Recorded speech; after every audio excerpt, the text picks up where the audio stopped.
Je vais laisser la parole à Marie-Christine Hémine. Donc Marie-Christine Hémine est une historienne, professeure au Collège des Bernardins, et c'est une spécialiste de l'histoire des relations entre le christianisme et le judaïsme.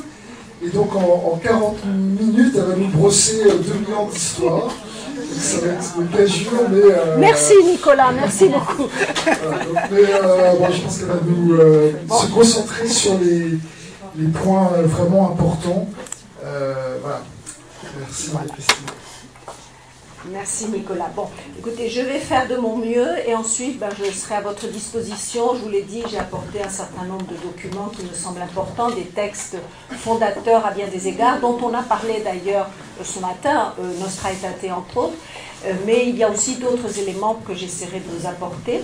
Et en tant qu'historienne, bien sûr, je vais prêcher pour ma paroisse, c'est-à-dire, il me semble que la démarche historique est extrêmement importante si l'on veut établir un dialogue avec les Juifs et le judaïsme, et qu'il y aurait peut-être un danger à avoir une certaine désinvolture en disant, bon, allez, on tourne la page, c'est vrai, il y a eu des persécutions, il y a eu la Shoah, mais allons de l'avant, n'ayons pas toujours les yeux dans le rétroviseur. Ça serait une très grave erreur. Comme l'a rappelé Louis-Marie tout à l'heure, il nous faut accepter l'autre tel qu'il se vit lui-même, et vous le savez, comme l'a dit Marek Alter, un juif sans mémoire, ça n'est plus un juif. Donc il y a une importance de la mémoire pour le peuple juif, qui est d'ailleurs inscrite déjà dans le Deutéronome.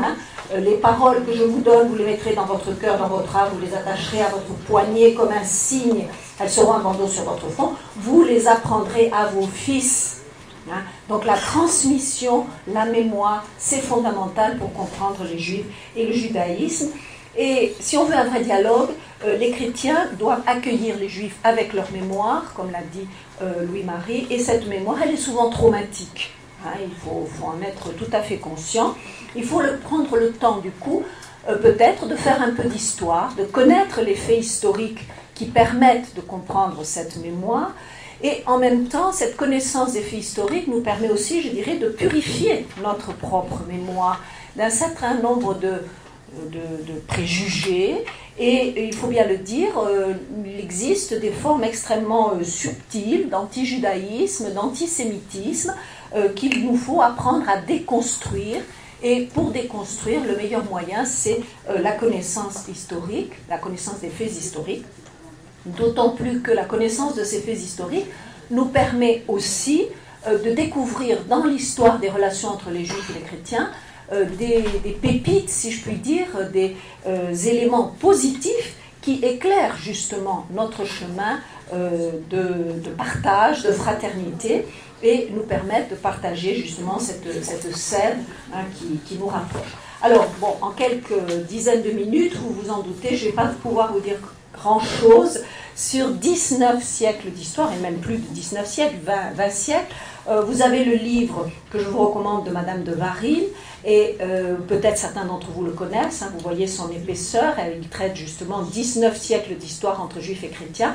Au passage d'ailleurs, dans le courant de la session, je vous signale que le Sirdic a commandé tout un stock de ce livre, et que par le Sirdic, vous pourrez éventuellement le commander à un tarif extrêmement intéressant en plus, puisqu'on a acheté les livres directement auprès de l'éditeur. Voilà. Alors, quelques points d'attention sur lesquels je voudrais simplement attirer justement la vôtre.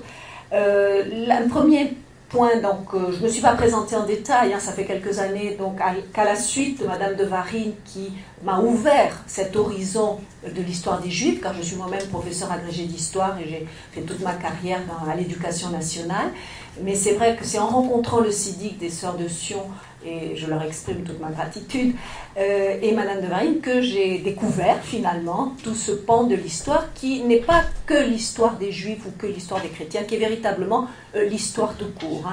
Et c'est la première idée, moi, qui est très importante pour moi, c'est qu'il n'y a pas d'histoire européenne. Notre histoire, sans les Juifs, elle n'existerait pas. C'est vraiment quelque chose qu'on oublie parfois. On a tendance à voir toujours les Juifs comme une espèce de petite communauté marginale et tout. En fait, c'est vrai, les Juifs ont toujours été un élément minoritaire dans les sociétés européennes, dans les sociétés chrétiennes. Bon, cette carte nous en donne une petite idée au Moyen-Âge, et encore c'est une carte qui s'arrête à l'Europe occidentale. Hein, vous avez vu, il manque la Pologne et tout, parce que c'est bon, le cartographe a fait sa carte comme ça. Et donc, les Juifs, au-delà d'ailleurs de l'Europe, jouent un rôle essentiel dans l'histoire tout court. Hein, sont joués aux États-Unis, par exemple. Hein, voilà.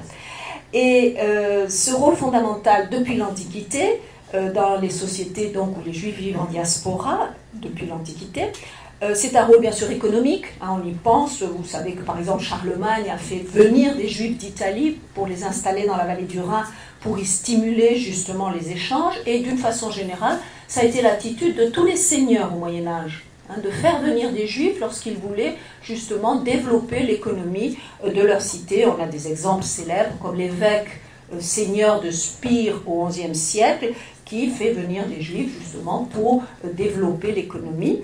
Les rois de Pologne aussi ne cachent pas cet aspect lorsqu'ils accueillent des Juifs au XIIIe, au XIVe siècle.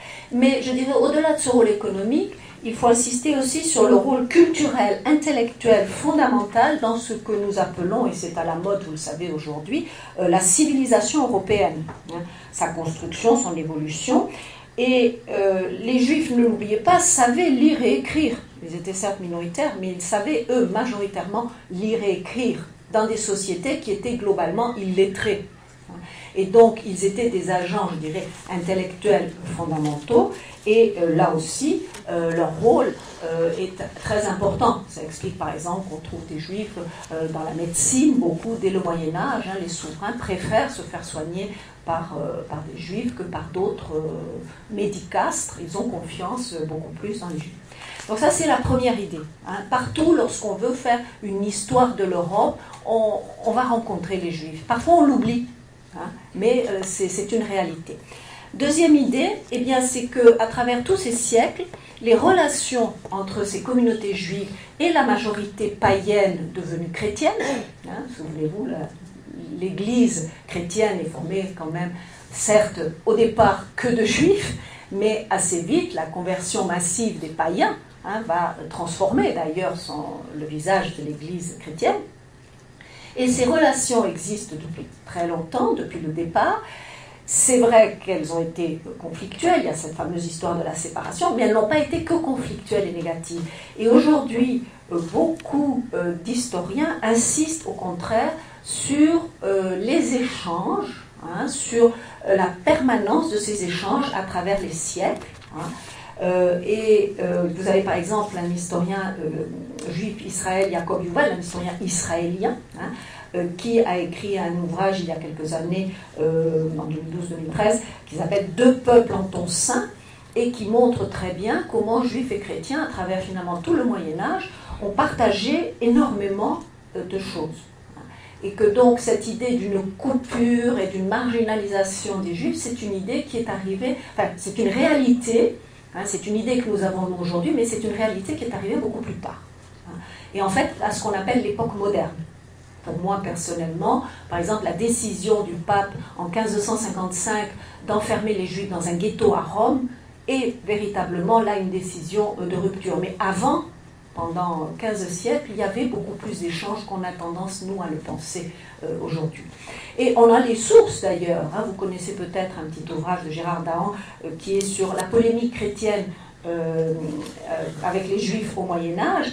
Et si je vous lis, par exemple, ce petit extrait, rapidement, il nous dit, c'est l'évêque Gilbert Crispin, évêque de Westminster, qui écrit à un ami et qui lui dit « Je t'envoie ce livre que je viens de rédiger, confiant à l'écriture ce qu'un juif, qui discuta jadis avec moi, affirmait de sa loi contre notre religion et ce que je répondais à ses objections en faveur de notre foi.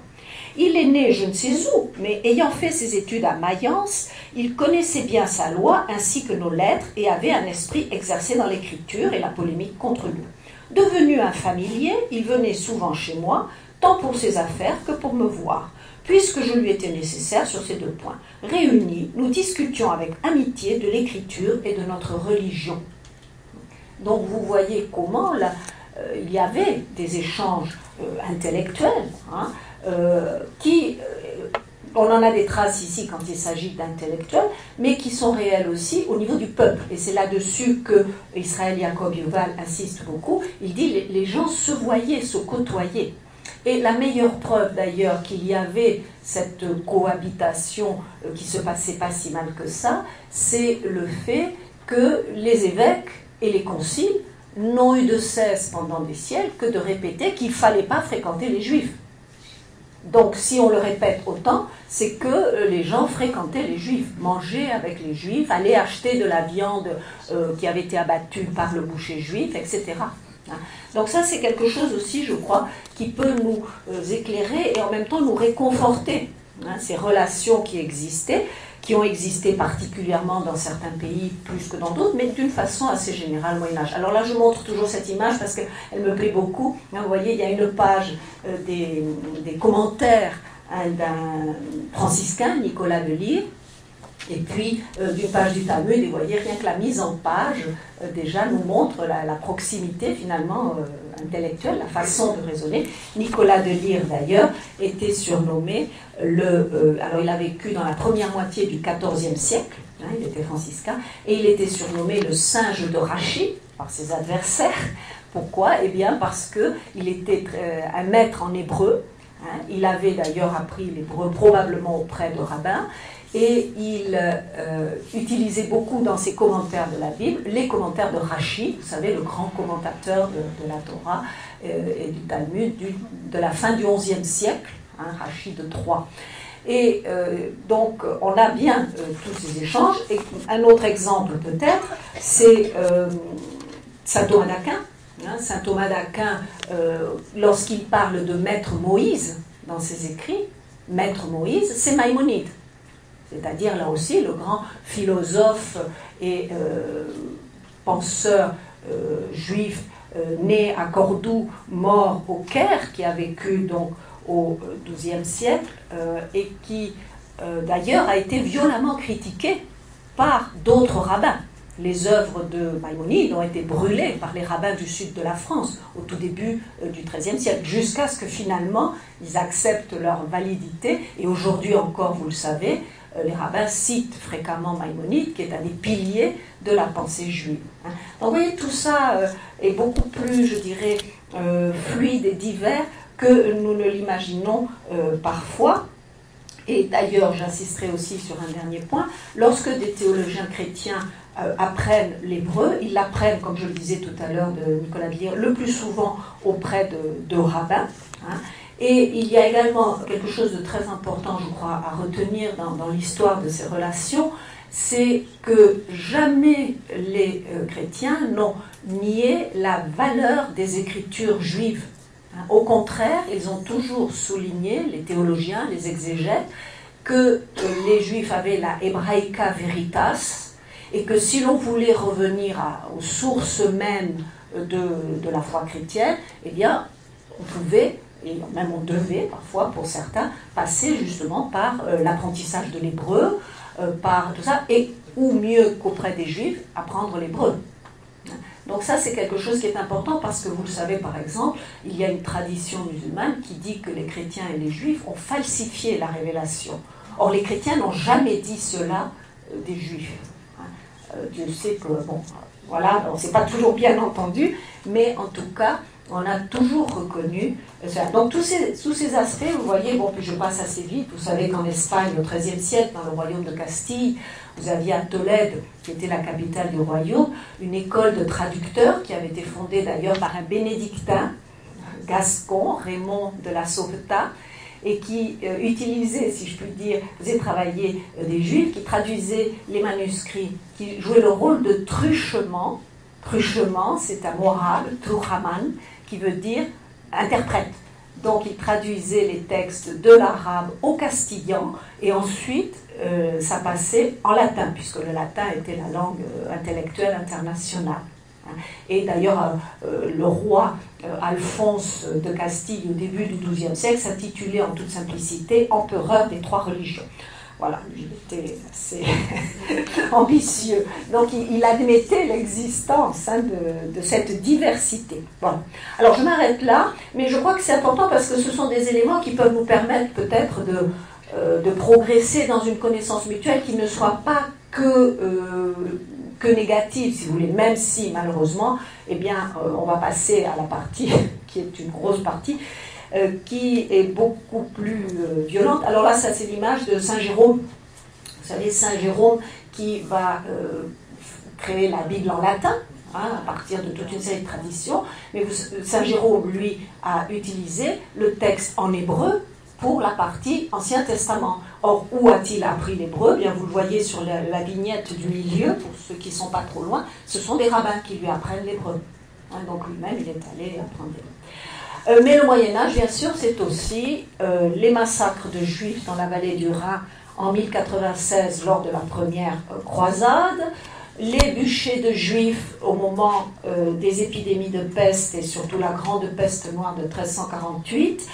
C'est aussi la multiplication de législations oppressives contre les Juifs, il faut bien le dire, sous l'influence de l'Église, comme par exemple lors du concile de la 34, c'est connu, en 1215, l'obligation pour les Juifs de porter un signe distinctif, qu'on appelle la rouelle, et qui sera appliqué en France par Saint Louis, justement parce que Louis IX est saint et pieux, eh bien il prend à la lettre, si l'on peut dire, malheureusement, parce que beaucoup de souverains, les exhortations de l'Église, ils en prenaient, ils en laissaient en fonction de leurs intérêts économiques et politiques, mais en tout cas, Louis IX applique donc ce décret du Concile de Latran. Le Moyen-Âge, c'est aussi la période, donc il y a ces violences, violences qui, à partir de là, à partir du XIIIe siècle, courent à travers les siècles. Ça, c'est quelque chose qu'il faut qu'on comprenne bien. Tout à l'heure, Louis-Marie disait les Juifs ont peur, ils ont des raisons. Ils ont toujours été une minorité et, il faut bien le dire, l'objet de violences terribles. Donc je viens de vous citer deux types de violences au Moyen-Âge, mais ces violences, elles vont jusqu'au XXe siècle. Je ne parle pas là de la Shoah, mais avant même la Shoah, il y a cette permanence des éruptions de violence, du massacre, contre les Juifs. Là, c'est l'image d'un pogrom. Vous savez, ces pogroms, c'était ces massacres de Juifs périodiques qui avaient lieu dans l'Est de l'Europe, qui à l'époque appartenait pratiquement entièrement à l'Empire russe, d'où pogrom, c'est un mot d'origine russe. Et là, vous voyez, nous sommes à Kishinev, aujourd'hui c'est Chisinau en Moldavie, et on est en 1903. Donc cette violence contre les Juifs, elle s'applique donc assez généralement en Europe à partir du XIIIe, XIVe siècle, pour tout un tas de raisons. Et on a ainsi une méfiance, une hostilité qui ne cesse de s'aggraver. Et ce phénomène, on peut le recouvrir, oui, je voulais terminer aussi, au Moyen-Âge aussi, c'est l'époque des expulsions massives de Juifs. Alors, je ne voudrais pas vous laisser sur des images aussi épouvantables, donc je vous laisse ça, Jérôme, plutôt. Mais il faut en avoir conscience, et la mémoire, donc je parlais de mémoire traumatique, c'est cette réalité aussi. C'est pas, je dirais entre guillemets, que la Shoah, c'est quelque chose qui vient de beaucoup plus loin. C'est aussi l'époque des expulsions, donc les Juifs sont périodiquement expulsés des territoires. Donc ça nous ramène aussi à ce que disait tout à l'heure Louis-Marie sur l'idée où une terre où on puisse vivre en sécurité et en tranquillité. En 1290, les Juifs sont expulsés d'Angleterre, définitivement, puisque quelques décennies plus tard, il y aura même un décret qui dira qu'il faut brûler vif un éventuel Juif qu'on trouverait. Et cette interdiction ne sera levée qu'au XVIIe siècle sous Cromwell. En France, le roi Philippe Auguste va expulser les Juifs. Alors là, c'est de l'expulsion extorsion de fonds. En réalité, on leur permet de revenir à condition qu'ils payent, etc. Et tout. Mais en 1394, le roi Charles VI expulse définitivement les Juifs de France. Et d'ailleurs,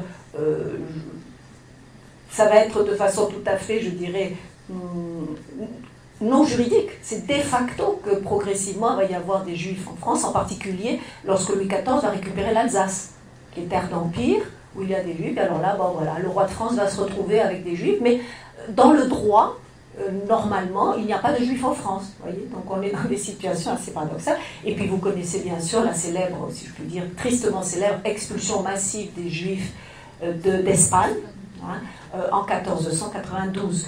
Donc, toutes ces réalités, je crois qu'il faut les avoir en tête, même si le Moyen-Âge est loin, il n'est pas si loin que ça, parce qu'il nous a légué beaucoup d'éléments dans nos mémoires respectives, dans la mémoire des Juifs, vous pouvez le comprendre. Et lorsque l'on étudie justement cette hostilité, cette habitude de méfiance, d'hostilité, de haine vis-à-vis des Juifs, eh bien, on peut essayer de réfléchir autour de trois thèmes, trois termes plus exactement. Ces termes, ce sont ceux de judéophobie, d'antijudaïsme et d'antisémitisme. Alors, je vais aller vraiment très très vite, puisque je vois qu'il me reste un petit quart d'heure. La judéophobie, vous voyez, c'est un terme intéressant parce qu'il appartient au vocabulaire, en fait, de la psychopathologie. Tout ce qui est la phobie, c'est quelque chose de l'ordre de la pathologie. C'est un terme récent qui insiste sur l'aspect irrationnel et en partie inconscient de la haine des Juifs. Et ça, il faut en avoir conscience, justement. Il permet de différencier cette attitude de ce qu'on appelle l'antisémitisme, qui est une doctrine politique et sociale assez récente, de la fin du XIXe siècle, puisque le terme a été employé pour la première fois par un journaliste allemand, Wilhelm Marr, en 1879, et de l'antijudaïsme, qui lui aussi est une doctrine, mais religieuse, qui est née et qui s'est développée dans le christianisme à partir de la fin de l'Antiquité et de cette volonté de se différencier justement du judaïsme, qui est la matrice dans laquelle est né le christianisme. Alors, le terme de judéophobie, je vous disais, il est assez récent et il est utilisé par des auteurs contemporains comme Pierre-André Taguieff, dont vous avez peut-être entendu parler, qui a lancé justement le terme de judéophobie pour montrer que même si de nos jours l'antisémitisme est unanimement condamné, c'est rare les gens qui vont vous dire oui, moi je suis antisémite, je vais fonder un parti antisémite. Chose qui était très courante à la fin du 19e et au début du 20e siècle. Donc ça, c'est terminé. Et même l'antisémitisme est officiellement rejeté, condamné depuis 1945, bien sûr, dans les législations, comme la législation française. Même si les églises ont répudié l'antijudaïsme, qui était pourtant très ancien et très enraciné, depuis la Deuxième Guerre mondiale, là aussi, depuis la conférence de Seelisberg de 1947, où c'est une conférence, on va dire, catholique et protestante, où on a justement répudié un certain nombre de thèmes de l'antijudaïsme, et bien sûr depuis le Concile Vatican II, eh bien, malgré tout cela, la haine des Juifs perdure, en réalité. Elle est toujours là, d'où l'intérêt d'utiliser ce terme de judéophobie. C'est en tout cas ce que démontre Pierre-André Taguieff. Et bon, on ne va pas entrer dans un débat qui est assez chaud aujourd'hui, qui est celui justement, est-ce que l'antisionisme est une forme ou pas d'antisémitisme? Il faut bien reconnaître que dans certains cas, la réponse est oui. Donc, la haine des Juifs perdure. D'autre part, le terme de judéophobie est aussi intéressant parce qu'il permet de prendre en compte des situations où ni l'antijudaïsme chrétien, ni l'antisémitisme au sens strict, c'est-à-dire moderne, sont opératoires. Par exemple, lorsqu'on s'aperçoit, tout à l'heure, quelqu'un parlait d'Amalek, dans la Bible, vous savez déjà, les Juifs doivent se battre pour exister, mais on s'aperçoit que dans l'Antiquité gréco-romaine, on a un certain nombre d'écrits de Tacite et de beaucoup d'auteurs grecs, Tacite ne faisant que reprendre les idées d'un certain nombre d'auteurs grecs, qui montrent que la différence juive a souvent été mal comprise et souvent source d'hostilité. On a par exemple un papyrus égyptien du IIe siècle avant Jésus-Christ, où il est question du dégoût, l'envie de vomir qu'inspirent les Juifs à certains Égyptiens. On a bien sûr aussi tous ces écrits dont je vous parlais, et sur lesquels malheureusement on est obligé de passer très vite, mais qui montrent qu'il y a des racines extrêmement anciennes et même pré-chrétiennes à cette hostilité vis-à-vis des Juifs. Alors bien sûr, cette judéophobie, comme tout comportement social, est une construction culturelle qui s'appuie justement sur un certain nombre de préjugés, de récits, voire même de fables, comme par exemple les Grecs avaient inventé au IIe siècle, tout simplement parce qu'ils étaient en conflit politique avec les Juifs. C'est la fameuse révolte qu'on appelle nous des Maccabées.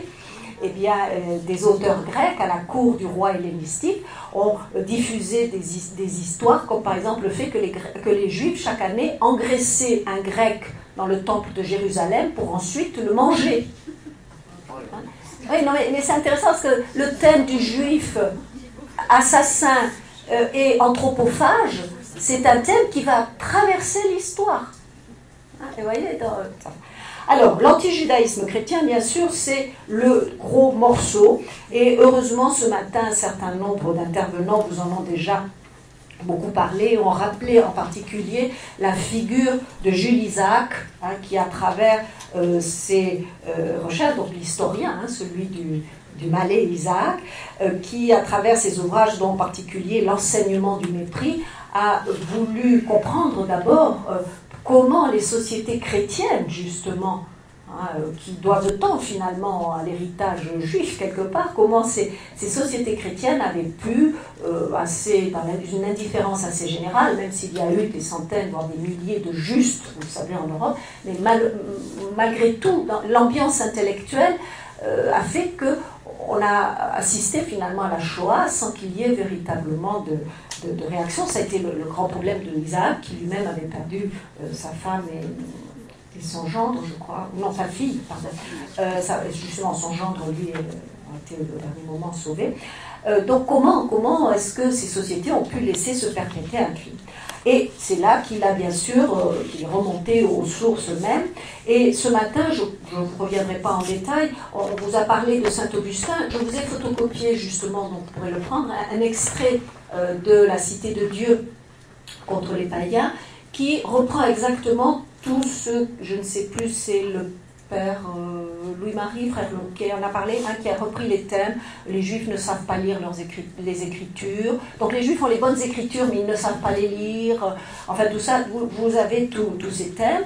Et il a cité également, il a dit, c'est encore pire du côté oriental, du côté des pères orientaux. Et c'est vrai que, bon, je peux vous lire un petit extrait de Saint Jean Chrysostome. Les Juifs ont immolé le Fils de votre Seigneur, et vous oseriez paraître avec eux dans la même assemblée? Et quand celui qu'ils ont mis à mort vous honore au point de vous donner le titre de frère et la jouissance de son propre héritage, vous l'outrageriez au point de témoigner à ceux qui l'ont crucifié votre estime et votre dévouement, en assistant à leur solennité, en accourant dans leurs édifices abominables, en fréquentant leurs temples impurs, en vous enseignant à la table des démons. Car je ne puis pas qualifier autrement le jeûne des Juifs après leur déicide, théoctonia. Alors, vous voyez, on retrouve là, bien sûr, la violence, mais vous avez remarqué que cette violence, quel est son sujet, au départ? C'est que beaucoup de chrétiens continuent à fréquenter les Juifs. C'est ça, en fait, qu'il nous montre. Et que Jean Chrysostome, comme beaucoup des pères de l'Église, sont, en fait, dans un anti-judaïsme qui n'est pas seulement, je dirais, exégétique et théologique, mais qui est aussi tout simplement pastoral. À l'époque, on est encore dans un empire, qui est en train de passer au christianisme, au IVe siècle. Mais au départ, alors que la religion juive était une religion que depuis Jules César, l'Empire romain admettait, c'était religio licita. Les Juifs n'ont jamais été persécutés par les Romains pour raisons religieuses. Jamais, ni même par les Grecs sur le plan juridique. Après, il y avait quelques petites violences des Grecs contre les Juifs, pour des raisons qui relèvent un peu de cette judéophobie dont j'ai parlé. Mais juridiquement, la religion juive était reconnue. Ce qui n'était pas le cas de la religion chrétienne jusqu'au IVe siècle. Et donc, il y avait une sorte de concurrence, si je puis dire, pastorale, entre les évêques chrétiens et les synagogues. Et bien sûr, c'est bien ce que dit Yuval, la séparation, la différenciation n'était pas si évidente que ça. D'où la violence, souvent, des propos de ces pères, et en particulier des pères grecs, des pères orientaux, pour justement préserver leurs ouailles des séductions du judaïsme. Alors évidemment, tout bascule à partir du 4e, 5e siècle, surtout 5e, 6e siècle et suivant, lorsque l'Empire devient chrétien. Et là, les choses vont devenir beaucoup plus difficiles pour les Juifs, parce que précisément les évêques vont toujours avoir tombé dans cette tentation de faire pression ou même d'utiliser le pouvoir temporel contre justement la minorité juive, qui continue quand même toujours quelque part à les inquiéter.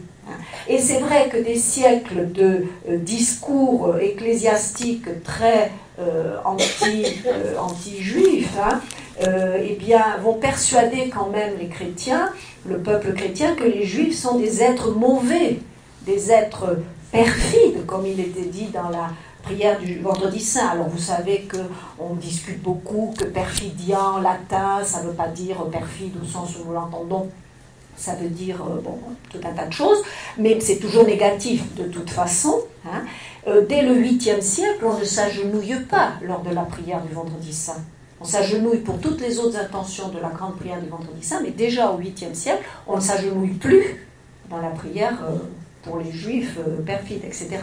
Donc vous voyez que tout cela va quand même marquer les esprits, et que cet anti-judaïsme, bien sûr, va nourrir toute une série de préjugés qui traversent les siècles et qui expliquent d'ailleurs que, par exemple, la Semaine Sainte était le moment le plus dangereux pour les communautés juives. Souvent, les autorités leur demandaient de se claquemurer dans leur maison, parce qu'au fur et à mesure que le peuple chrétien a développé les liturgies justement autour de la passion de Jésus et tout, eh bien il y avait par ce phénomène d'extension à tous les juifs du monde entier et de toutes les époques de la responsabilité de la mort de Jésus, eh bien il y avait cette tentation pour les populations de venger notre doux Seigneur sur les juifs vivants du cas. Donc cette position, qui est aussi une position politique, parce que les évêques, on a beaucoup de leurs écrits contre les souverains, qui sont accusés d'être beaucoup trop laxistes, justement, avec les juifs, et bien tout cela laisse un héritage dont nous ne sommes pas toujours conscients, et qui conforte finalement une judéophobie latente qui ne demande qu'à exploser. Et l'exemple le plus célèbre, c'est bien sûr lors de la grande peste noire, lorsque la fable, là encore, se diffuse, que ce sont les Juifs qui ont empoisonné les puits. Vous connaissez cette histoire. Le pape va écrire pour dire que non, c'est absurde, que les Juifs meurent aussi de la peste, donc ils sont pour rien, mais ça ne fait rien, ça va quand même fonctionner. Vous avez également ces fameuses fables sur les Juifs qui enlèvent des enfants et qui les mettent à mort, en particulier au moment de Pâques. Là aussi, on a une lettre d'un pape du XIIIe siècle, c'est même une encyclique, je la retrouve, enfin, je n'ai pas beaucoup de temps, mais qui affirme clairement que ce sont des mensonges, des idées complètement farfelues, oui, fantasmagoriques, mais néanmoins, c'est quelque chose qui va perdurer à travers les siècles. Et voilà ici, vous voyez, un tableau qui est encore visible aujourd'hui en Pologne, dans la cathédrale de Sandomierz, un tableau du XVIIe siècle, qui nous montre justement le meurtre rituel d'un enfant par des Juifs. Il y a eu toute, d'ailleurs, une polémique autour de ce tableau qu'un père jésuite avait réussi à faire recouvrir d'un rideau. Mais je crois qu'après la mort de ce père, eh bien, le tableau est de nouveau visible. Donc, pour vous montrer comment il y a des choses qui sont difficiles à déraciner. On ne peut pas dire que c'est pour la valeur artistique du tableau, parce qu'honnêtement, c'est un peintre français qui a fait ça, Charles de Prévost, mais enfin, c'est pas un grand œuvre. Et ce que je voulais vous montrer, c'est comment ce genre d'idée peut être, je dirais, ancré dans les mentalités, au point que, en Pologne, toujours en 1946, vous le savez, il y a eu un pogrom, justement, à Kielce, qui s'est abattu sur des Juifs qui étaient à peine rescapés de la Shoah. Or, ce pogrom de Kielce, K-I-E-L-C-E, il a pour origine la disparition d'un enfant,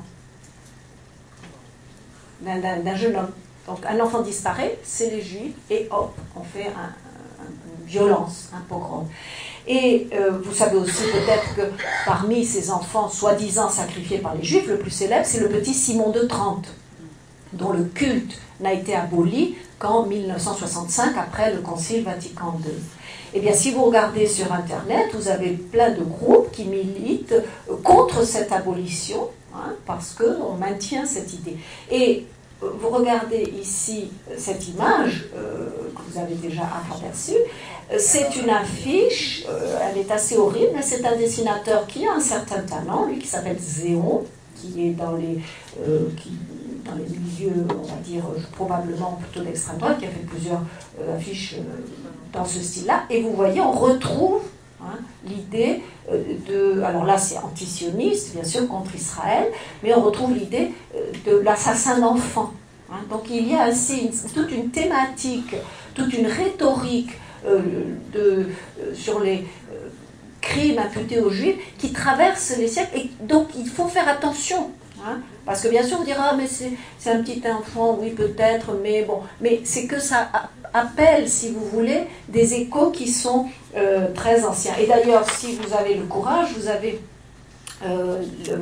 monsieur Cotel, qui a écrit un livre sur l'affiche antisémite aujourd'hui, et qui montre très bien comment beaucoup d'affiches d'aujourd'hui recyclent des thèmes qui viennent de loin. Bon, là c'est connu, bien sûr, là on est dans l'antisémitisme, vous voyez, l'antisémitisme beaucoup plus moderne et contemporain, et en effet, à la judéophobie, je dirais, qui est latente dans beaucoup de sociétés, parce que finalement, la minorité juive, qui est une minorité vulnérable, puisqu'elle n'a pas, je dirais, d'appui extérieur, puisque tous les juifs vivent en diaspora pendant des siècles, c'est facilement, vous savez, vous connaissez les théories du bouc émissaire, et il est facile souvent de détourner la violence populaire en cas de crise contre cette minorité.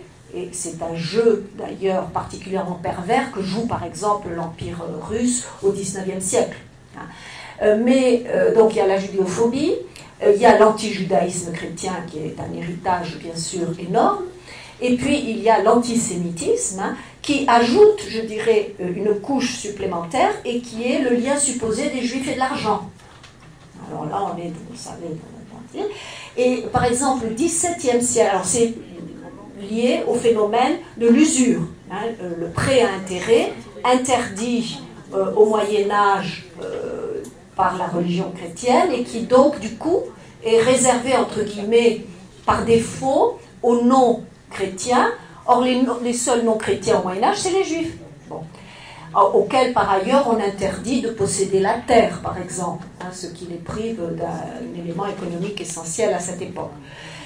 Donc, l'usure, condamnée par l'Église, par les pouvoirs politiques, et bien sûr haïe par les populations, on en arrive par exemple à l'idée, au XVIIe siècle, un intendant du roi Louis XIV envoie un rapport au roi, où le terme de judaïsme est employé comme synonyme de usure.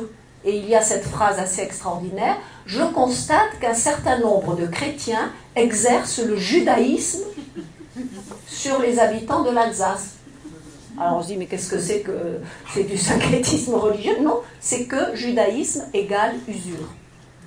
Alors là aussi, vous voyez le mal que ça peut faire dans les mentalités, puisque ce lien réel ou supposé entre les juifs et l'argent devient un des fondements de l'antisémitisme moderne, qui est directement issu de la critique du capitalisme. En fait, l'antisémitisme moderne, il trouve sa source dans l'anticapitalisme qui lui-même se développe au XIXe siècle, c'est-à-dire le socialisme, pour parler clair, et dans le nationalisme aussi, qui est la deuxième grande idée, les deux grandes théories du XIXe siècle. Donc vous avez le juif capitaliste, vampire, qui profite et tout, et puis vous avez aussi, dans la conception nationaliste, le juif qui reste un irréductible étranger, le juif apatride, et bien sûr on a le point culminant de cette idée avec l'affaire Dreyfus, Alors qu'on a là une famille d'Israélites français qui, justement, depuis l'émancipation et tout, sont complètement intégrés dans la société française. On peut parler de bourgeoisie juive. Pourtant, on va faire de Dreyfus un étranger, quelqu'un qui n'est pas vraiment français.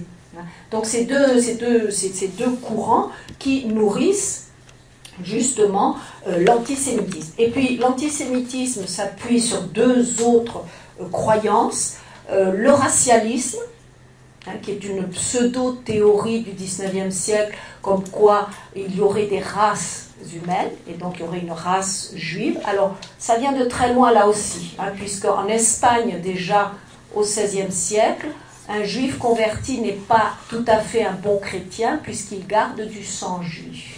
Donc cette idée du sang juif, la pureté de sang, vous voyez que on le trouve aussi depuis longtemps. Et puis le complotisme. Ça, je crois qu'il faut faire très attention parce que je vais être obligée de m'arrêter là. Malheureusement, je ne vais pas pouvoir vous parler des aspects plus positifs depuis Vatican II. Si vous voulez, si on m'accorde... Oui, mais si on m'accorde quelques minutes... Oui, je sais, il me reste 5 minutes, je n'ai pas le temps. Je suis désolée, plus tard, je vais m'arrêter là parce que le complotisme est très présent aujourd'hui, en particulier chez les jeunes qui se nourrissent d'Internet, de tout ça. Et le complotisme, c'est un produit de la modernisation politique de nos sociétés, c'est un produit de la démocratie. Donc dans les sociétés démocratiques, on a cette idée. L'opinion, bien sûr, se développe autour d'une culture de masse pour laquelle l'efficacité prime sur la vérité et la simplification sur la complexité du réel. Là, je vous montre un best-seller incontesté du XXe siècle et malheureusement du XXIe siècle, les protocoles des sages de Sion, qui ont été écrits par quelqu'un, Mathieu Golowiński. Vous voyez, cette édition ici rend à César ce qui est à César, c'est-à-dire son auteur. C'était un Russe, comme son nom l'indique, qui travaillait pour la police politique tsariste avant la Révolution. Ça a été écrit en 1905. Mais ce n'est qu'après la Première Guerre mondiale que les protocoles des sages de Sion se sont répandus partout en Europe et dans le monde. Henry Ford, par exemple, a fait traduire les protocoles des sages de Sion et les a diffusés, car Henry Ford était assez antisémite, même très antisémite. Et c'est l'idée qu'il y a donc un complot des Juifs, une internationale juive, qui pratique la stratégie du chaos. Et comme l'Europe sortait d'une épouvantable guerre mondiale, qui avait eu la révolution bolchevique, etc. dans les années 20, vous comprenez pourquoi le Times, le journal anglais le Times, tout en disant bien en 1920 que les protocoles des sages de Sion sont un faux, il n'y a jamais eu de réunion des grands rabbins pour vouloir dominer le monde, tout en disant ça, le Times dit oui, mais regardez ce qui se passe aujourd'hui autour de nous. Est-ce que quand même, ça ne serait pas un peu vrai ? Et cette idée, on la retrouve, si vous lisez, vous pouvez aller chercher sur Internet, parce que j'ai trouvé justement, je cherchais une édition récente des protocoles des sages de Sion qui sont traduits dans toutes les langues du monde. Alors, peut-être pas autant que la Bible, j'espère, mais en particulier au Moyen-Orient. Ça, c'est un ouvrage qui circule. Et je terminerai quand même par ça, parce que, alors, vous voyez, cette nouvelle édition, il nous la présente en disant « Les protocoles des sages de Sion illustrent le mythe du plan secret des Juifs pour dominer le monde. » Donc, ils sont d'accord que c'est un faux. Mais il dit « Remplacer Juifs par système ou capitalisme ou banquier, et ça sonne étonnamment réel ou contemporain. » Vous voyez, toujours ces glissements dont on parlait tout à l'heure. Et les glissements, ils sont faciles à faire. Vous avez entendu parler du petit scandale quand même qu'a provoqué le tweet de Gérard Filoche, aile gauche du Parti socialiste, en 2017, au moment de la campagne de la présidence, pour la présidentielle. Et vous voyez comment Emmanuel Macron est présenté. Il est présenté en marche vers le chaos mondial. Vous voyez, on retrouve très bien cette idée du chaos. Et vous avez derrière le drapeau américain, donc le capitalisme, et le drapeau israélien. Et derrière, vous avez 3 personnages, comme par hasard, qui sont juifs. Et derrière encore, parce que l'image est pas très, des billets de banque. Vous voyez qu'on retrouve là un concentré de l'antisémitisme, du complotisme, et ils portent même un brassard de type nazi avec dessus un signe du dollar. Donc vous voyez les amalgames, les glissements, les choses, mais au final, c'est quand même souvent, comme par hasard, les juifs, hein, qu'on va retrouver toujours derrière ce complot, puisqu'on a Attali, on a Drahi, et le troisième c'est un Américain. J'ai perdu son nom. Bon. Donc, vous voyez que je crois que, et je conclurai là même, bon, si on me laisse un peu de temps à un autre moment dans la session, je vous parlerai des pas qui ont été faits depuis la Deuxième Guerre mondiale et je vous donnerai tous ces documents qui me paraissent importants. Mais moi, je voulais faire ma conclusion autour de deux mots. Alors, gratitude pour le chemin parcouru. Malheureusement, le chemin parcouru, je n'ai pas le temps de vous en parler, donc ça. Mais aussi vigilance.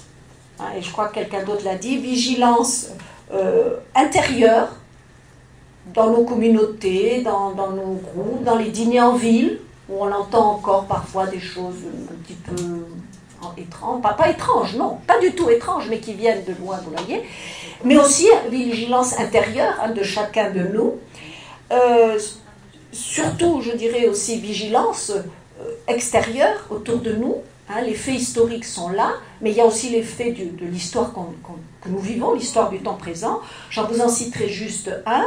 Depuis une vingtaine d'années, les 3/4 des Juifs qui vivaient en Seine-Saint-Denis ont dû quitter ce département hein, parce que, surtout, ils ne pouvaient pas y scolariser leurs enfants dans des conditions, on va dire, normales de sécurité et de sérénité. Ça, c'est aussi un fait qui va devenir un fait historique, mais qui est une réalité. Donc je crois que, bon, finalement j'ai fait que la moitié du travail, mais il faut dire qu'on ne m'avait pas laissé beaucoup de temps. Et vu un petit peu d'où viennent un certain nombre de choses, donc vigilance. Si dans le programme on me donne le chemin parcouru, mais peut-être que ça sera abordé dans des ateliers ou comme ça, à ce moment-là, ben, la partie gratitude, parce que sont 75 ans hein, ou 50 ans par rapport à 19 siècles. Hein, vous voyez, c'est ça aussi. Donc, à nous maintenant de prendre le relais, de le transmettre. Nous aussi d'être capables de transmettre. Voilà. Excusez-moi. Merci beaucoup de votre attention.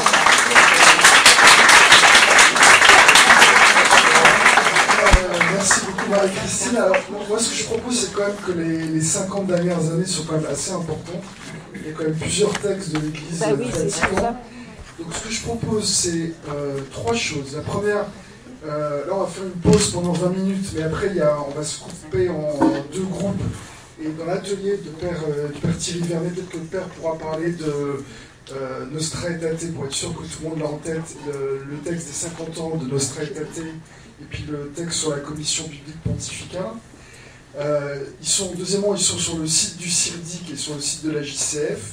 Et puis peut-être qu'on pourra prendre 10-15 minutes, si vous avez le courage, ce soir ou demain pour parler de ça, parce que c'est quand même important, parce que je trouve que c'est un peu dommage de terminer ça sur un aspect aussi négatif, alors qu'il y a beaucoup de gens sur cette planète qui font un gros travail contre ça. Voilà, ça fait du bien, ça fait du bien. Donc là, on va faire une...